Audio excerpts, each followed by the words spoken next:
So, it's been 10 months of waiting, but Mega Man 11 has finally released for all major consoles. And I got it not immediately.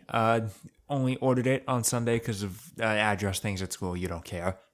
But I got it yesterday, which Wednesday, the 3rd, day after it came out. And I finished it earlier today, the 4th. And I figured I might as well talk about it, being a huge Mega Man fan. This isn't a full review, just because I just don't have the time right now to make a full review of the game, so I'm just talking about it in the easiest way I can to do something. And you might remember if you watched my video where I talked about the event where Mega Man 11 was revealed, that I wasn't the most excited for it, I should say. I said, it'll probably be good. I'll play it when it comes out, but I'm not really the biggest into classic Mega Man, so I'm not anxiously awaiting it with bated breath. If they announced the Mega Man X9, I'd be losing sleep over that. I wouldn't be able to wait for that, but 11 wasn't the biggest deal in the world. And I got what I came for, basically. I'll start at the beginning, basically. The story it's no more complex than anything you'd find in 9 or 10, which are going to be the primary games I'm comparing it to, considering those are the other two modern classic Mega Man games, which is an odd way to put it, I know. But, it's presented in the exact same way. It's told the same way. The only new thing is that there's a little more animation in the cutscenes, not much, and that there's voice acting. And the voice acting's done well. It's just kind of, not that I'm against Ben Diskin being Mega Man. I mean, okay, I guess I kind of am. It's because he sounds too old for the role. Cole Howard from Powered Up, I still think is the best voice for classic Mega Man. I know they can't get him because he's grown up. He's actually Burt Wily in Mega Man Fully Charged.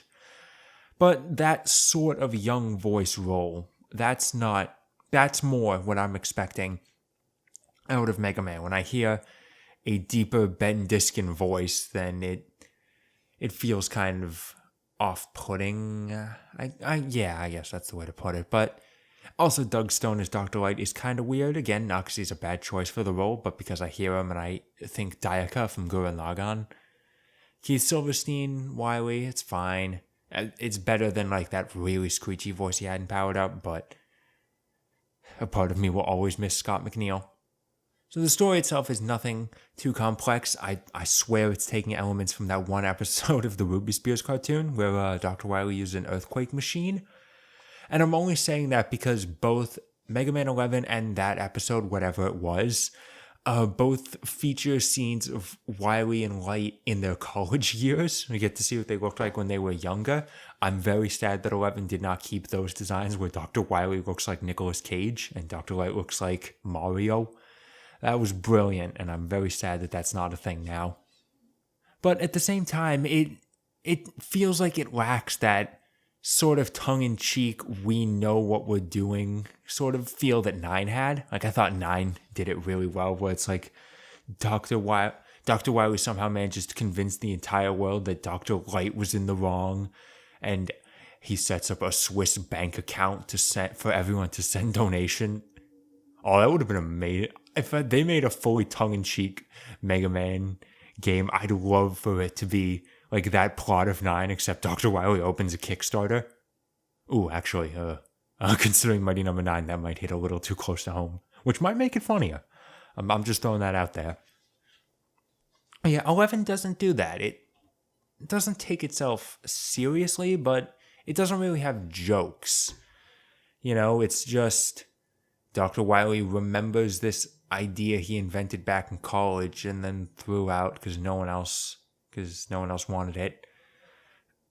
And then he's like, oh, I could still use that. And then he just shows up at Dr. Light's lab, takes 8 robot masters that happen to be there, and that's it. That is all it is. There's nothing more complex than that, and it's kind of disappointing, because I know they can do more complex than that. Even keeping the story simple, 10 was a little more complex than that. But it's not badly told, I should say. It's just underwhelming, which, just consider that the word of the day for this entire game. So then right after that, you get the 8 Robot Masters to go with. I went with Blockman first, because I played the demo.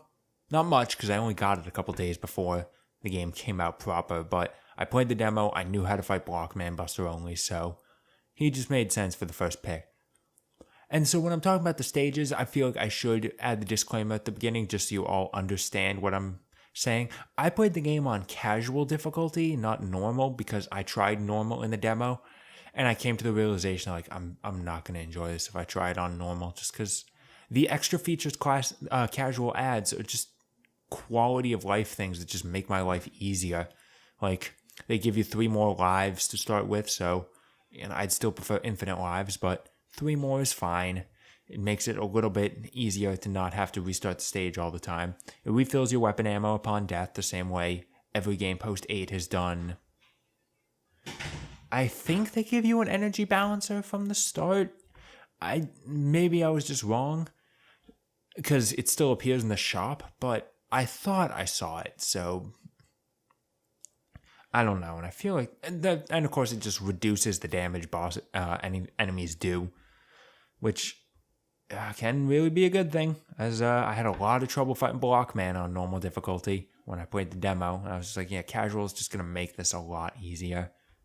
I don't know if there are any more changes casual does, but those were the things I noticed first off, and they just made the game more enjoyable to play.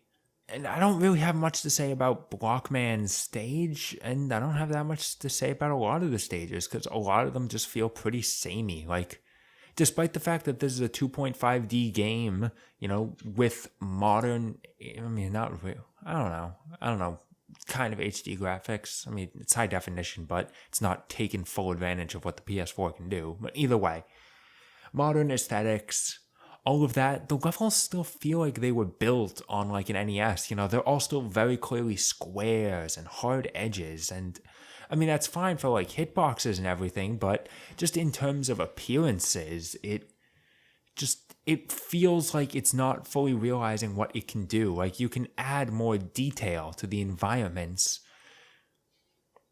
And the only time I felt like they actually did that was a Torchman stage, because there's like different lighting in there, and there are parts of the environment that just feel like detail, and that was the only time I felt like they were close to realizing the potential of their graphics. Every other time, it just felt like, yeah, it's an NES Mega Man game just in HD, which I guess that's probably what some people wanted, but to me it just feels kind of lazy and underwhelming. And I can say the same thing about the soundtrack. I do not remember a damn thing about this soundtrack. I really don't. What was my train? Yeah, music. I don't remember a damn thing about it. Like, my friend sent me a message while I was playing the game. It was like, Mighty Number 9 has a better soundtrack than Mega Man 11, and that's really sad. And I was thinking, like, I don't remember a damn thing about Mighty Number 9's soundtrack either, because I couldn't hear it with the fan running when I played it. But I've had the soundtrack on my phone for a couple of years, so I figured, like, yeah, maybe I should listen to it. And I did earlier today, and I mean, it's still not great, but it's not half bad, honestly. 11's soundtrack, maybe I'd have to listen to it some more, but I don't remember anything about it. And the alternate soundtrack that you got for pre-ordering the game, I do have that, but my PS4 is not connected to the internet, so I wasn't able to download it. I'll get that sorted out, and I'll see it the next time I play the game. But once again, it just feels underwhelming. Yeah, in terms of like actual stage things, I thought Acid Man stage was kind of cool, with like the acid pools where they're harmful with certain colors, and then there's these enemies that shoot goo into it and it turns it into a different color to make it less harmful. I don't really know. It wasn't exactly conveyed all that incredibly well, but it was kind of cool, I guess.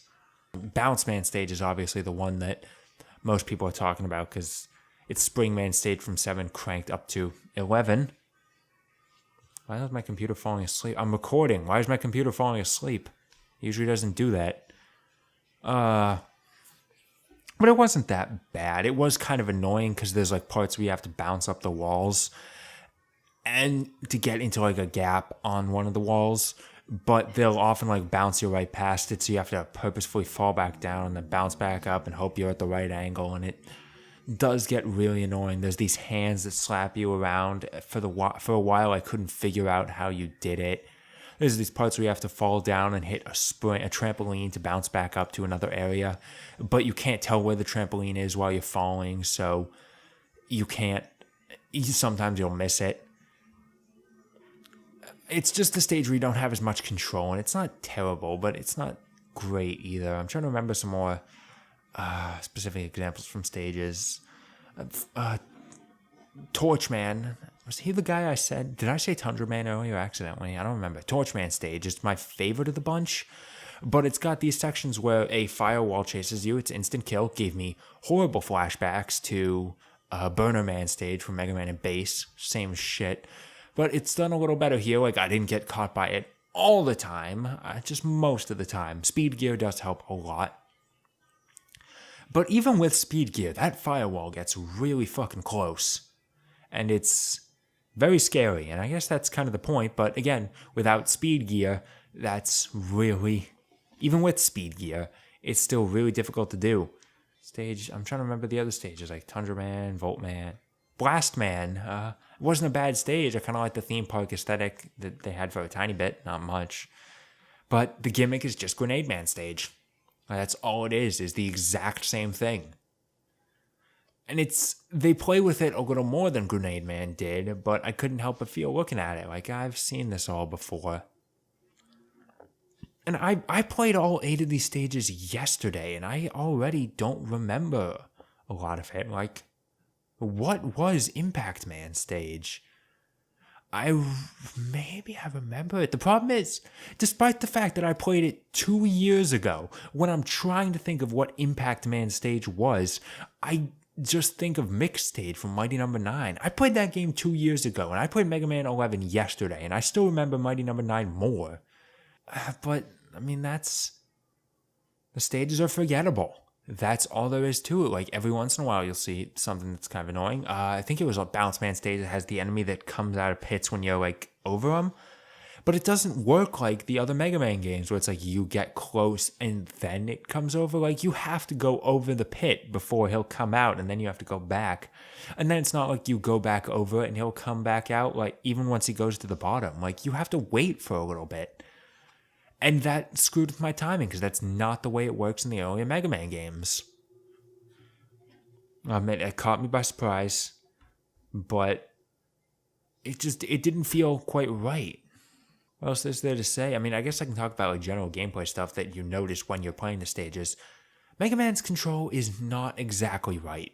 It's not completely off, but when like every game before this point has had the exact same control style, once it's a little bit different, it just feels off. Like, I think he moves faster than usual. Maybe his jump is affected. There's a lot of tight jumps in the stages. Like, maybe his jump is affected. Someone on Reddit has confirmed. I have no idea if they're trustworthy, but someone on Reddit has gone through, done experiments, and confirmed that sometimes the game eats your jump inputs, and that's a real problem. It just doesn't feel right. And I've said in videos before, like, it's amazing how perfect they got Mega Man's control right from the start, because any game that's trying to be Mega Man uses the exact same controls. So how did Mega Man mess it up like that? There's the weapons you get from the bosses themselves.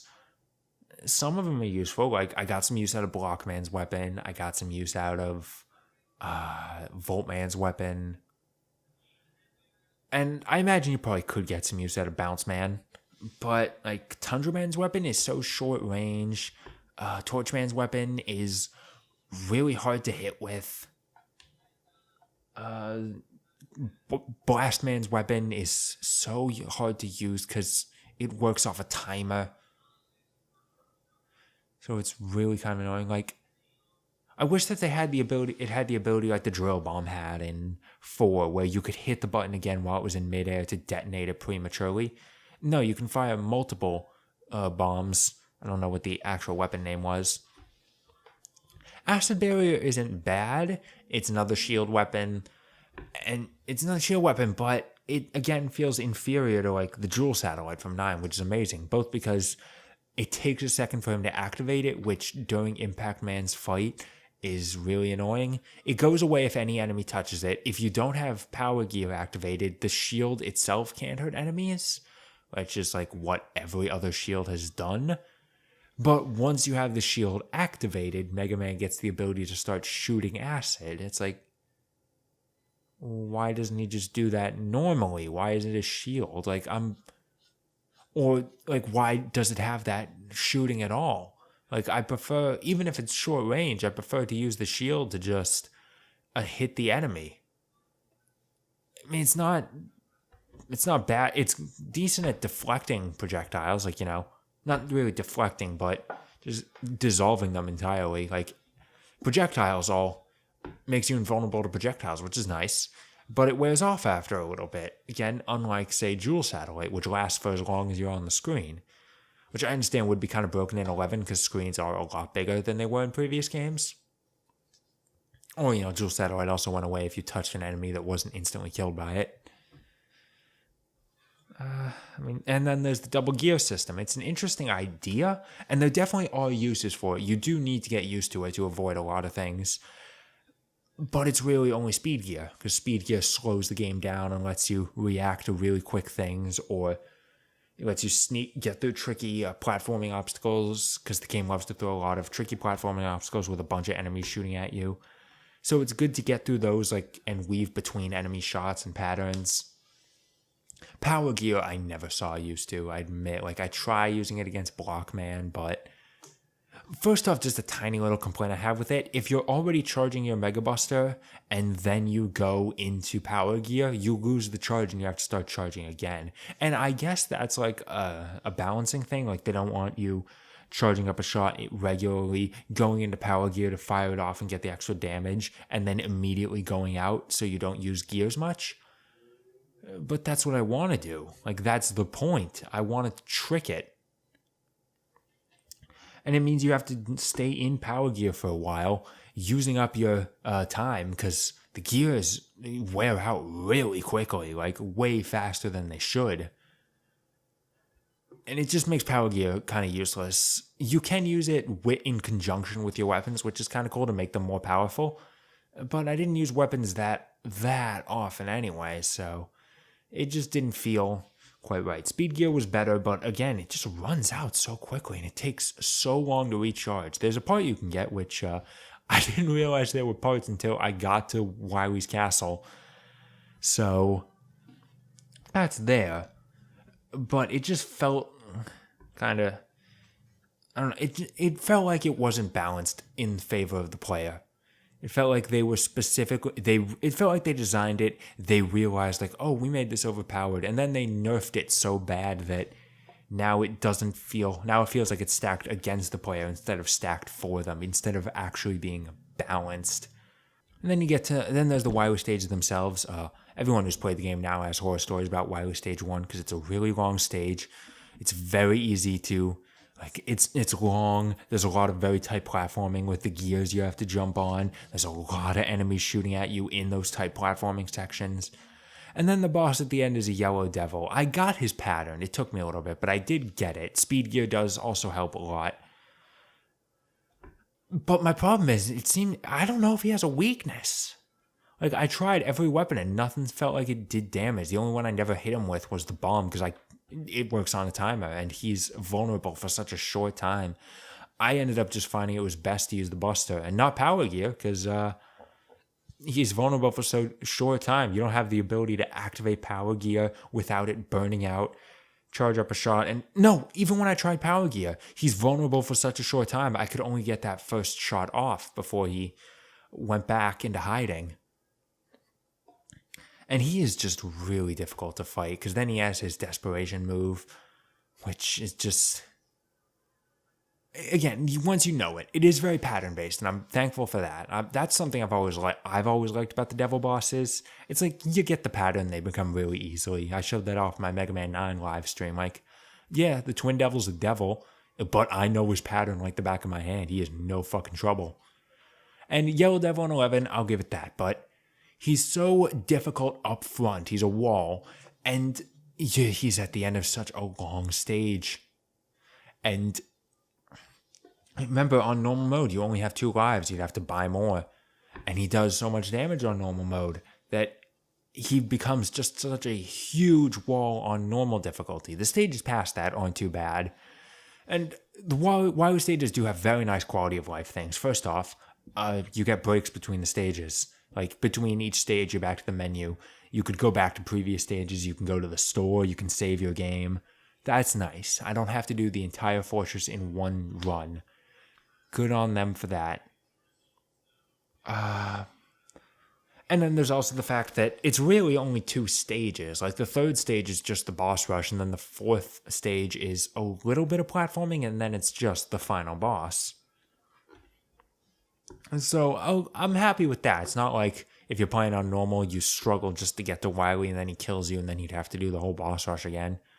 That's nice. But, and only 2 stages, I mean, that's not the worst thing. Like, 0-3 only had 2 ending stages, but that's because it had so many stages before. And then the final bosses... the first phase against Wily is kind of annoying because you have to hit a target that's high in the air. The only way to do that is, I mean, I guess you could use Rush Coil, but that seems very dangerous, is to use the missiles he fires as platforms. Kind of like the Tengu boss from Wily 3 and 7, except the missiles are a lot bigger, but they're also a lot faster. So unless you have impeccable timing, you gotta use speed gear. But speed gear runs out so fast. It becomes really difficult to avoid taking damage from them, and then he starts firing the missiles from above, and I always tend to get hit by them. Both because I can't see them coming, and then even when I do, it's a little too late, and I get caught in the blast radius. Again, speed gear helps with that, but they want you to use speed gear so much, and they just don't give you the time to use it. And then the second phase, it's a new take on the disappearing capsule. I'll give him credit for that.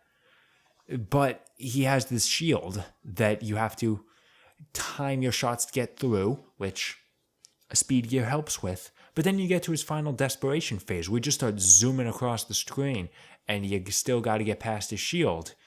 Again, speed gear, but you don't have speed gear that much. And again, I don't know if Wily had a weakness. I just kind of tried a little bit with Blockman's weapon, saw it wasn't working, and then just kind of gave up. Like, I'm just going to use my Buster, whatever. And it works. It still deals decent damage. I'm proud of myself. I managed to figure out the second Wily weakness all on my own. The Robot Masters, I looked up a guide because I was like, I don't feel like going through a stage, getting to the boss, and then finding out I don't have their weakness. And so then I have to die and then go through a whole nother stage. And then I have to go back through the stage once I do have their weakness. And maybe this time I don't have it yet, so I'd have to do it again and all that. I just saved myself the time and looked up a guide. Not any strategies. I didn't know what was in any of the levels. I just wanted to know, like, okay, this boss is weak to this weakness. Call it cheating. I just call it time saving. And then the game just kind of ends. It doesn't really feel like... It just feels like a game where nothing was accomplished. And that's really it. Nothing was accomplished in the game, and no real impression was left on the player. I guess unless you're playing on normal, in which case you are feeling unyielding rage, I imagine. As Ryan from Brain Scratch has been on Twitter. He was very angry at the game. And the LP's coming next month. I want to see what... the commentary, I suppose, coming next month. I want to see what he has to say about it. But I don't think it's that bad. I think it is a average Mega Man game playing on casual just to save myself the stress. Which also helps because the stages are fucking long, and casual adds a lot more checkpoints. It feels a little bit patronizing how many checkpoints they give you. Like, they'll give you a checkpoint in the middle of a room. But again, just saves me the time. Saves me the time and trouble. If you're going to play the game, play it on casual. Then you can work your way up to the higher difficulties. Like, again, even if you're a seasoned Mega Man player like I am, I think casual is just the best balanced one. It can feel a little bit patronizing, and it's not exactly true to what classic Mega Man was, but it's just more convenient and fun to play. In terms of where I'd rank 11 in the classic series, I'd probably put it above 4, 5, and 6. Like, I honestly do not like 4 very much. 5 is actually probably the best comparison. They're both just really fucking boring. Or maybe 6, because 6 tries a lot of interesting things, and it's not badly designed. 6's problem is just the fact, for me at least, that it starts off really hard, and I never have the patience to get past that. So I never have a drive to play any of those 3 games. So that's where I'd say I'd put it. But, I'd put it beneath all the other games, which is 7 damn games. I'm not counting Mega Man and Base because Mega Man and Base is not numbered, and also it sucks. It's terrible. 11's definitely better than that. So then the question just becomes, where would I rank it in terms of the last classic Mega Man game we got, Mighty Number 9? It's tricky, and that's really weird to say. You may have expected it because I like Mighty Number 9, but it was actually kind of weird. To put it best, I was more impressed by Mighty Number 9 because, it wasn't Mega Man. It was something new. Mega Man 11, I knew what to expect. And I got it, and I was still kind of disappointed. I wasn't expecting anything out of 11, and that's what I got. Mighty Number 9, you could say I was expecting less than that, given what everyone was saying about that game prior to release. And I ended up with something I liked, generally. 11 is a better game than Mighty Number 9, but I'd say Mighty Number 9 tried more and failed, while Mega Man 11 played it safe while venturing out a little bit more, and some of those ventures paid off and some of them didn't. So it honestly becomes kind of a difficult comparison, especially considering that besides the fact that Mighty Number 9 at least started the chain that led to 11's release, Capcom probably saw that there was an audience for Mega Man with Mighty Number 9. Then they saw they could fill that gap once Mighty Number 9 started failing. And then they saw that Mega Man himself would still sell with the Legacy Collection. And I think that's the chain that led to 11. So Mighty Number 9 was responsible for starting that. And it's kind of clear that they took inspiration from Mighty Number 9. I think the biggest example being that Mega Man changes forms when he uses a weapon. That's something that Beck first did. But then at the same time, there's still kind of features I wish that Mighty Number 9 had. I wish that 11 did. Like, I like the fact that the Mighty Numbers you freed helped you through the stages, and they gave you hints as to who they were strong to. I felt there was definitely more character because they talked to them, sort of powered up Maverick Hunter X style. So there was a bit more character there. Mega Man 11 is not a bad game. If you're a Mega Man fan, you probably already bought it, but it's worth playing. My problem is just the fact that $30 feels like it's kind of a lot, because Mega Man 9 and 10 cost $10 each, and they were better designed games, and they had more content. Like, 11 has higher production values, it looks nicer, has voice acting, but it just has less, It just has 4 difficulties. It has Dr. Light's Challenge, which I haven't seen. But, Mega Man 10 had Proto Man as a playable character. It had Base's DLC. 9 had Proto Man as DLC. And if you look at DLC, there was, the extra stages. There was the Endless Mode. And 11 doesn't have any of that. I guess there's a chance they could, but it's not there now. It's just Mega Man. It feels like this just feels like a basic Mega Man game, which for $30 is kind of asking too much. I think $20 would have been a decent price, but $30 feels like it's just a bit much. I'd suggest waiting for a price drop on it. I think that's really the better option. And if you haven't played them, play the earlier games first. You don't need to, but some of them are better. 9's still my favorite of the classic series. I love 9. That is just an exception. It's samey, it's pretty much just Mega Man 2, but it's just built so well that it's really fun to play. 11 didn't have to do anything super new to make a mark. It tried. I will give it credit for that. It did try, and it laid a good groundwork if they make a Mega Man 12. I think they can expand upon the Double Gear system. I think they can expand upon the parts. I think they can see that people didn't like the stages being that long, so they can shorten them. They could add Proto Man as a playable character, maybe bring Rollback playable. There's plenty of things they can do. So I'm hoping they learn from this lesson and they make 12 a better game. But 11 as is isn't all that impressive. I'm just neutral towards it. I already finished it. I'll play it again at some point in the future, but I'm not like super excited for it. Again, to put it into perspective, I played Mighty Number 9 twice in like 3 days, and that was definitely because I was making the review. I would do the same thing with 11 if I was making a review. But I didn't regret doing that. And it's been 2 years since I played it, aside from one brief foray into trying to play as Ray. Don't do that, by the way. I'd need to play Mighty Number 9 again. I'll probably do it around Thanksgiving, because I want to see how it stacks up with how I remember it and what 11 is. I don't know what else to say. 11's just not the most amazing game in the world. And by the way, this is to show you how much of a nerd I am, a biggest problem with the game. The Robot Masters in this game are built by Dr. Light, but they're DWN numbers. Boy, I sure hope someone got fired over that blunder.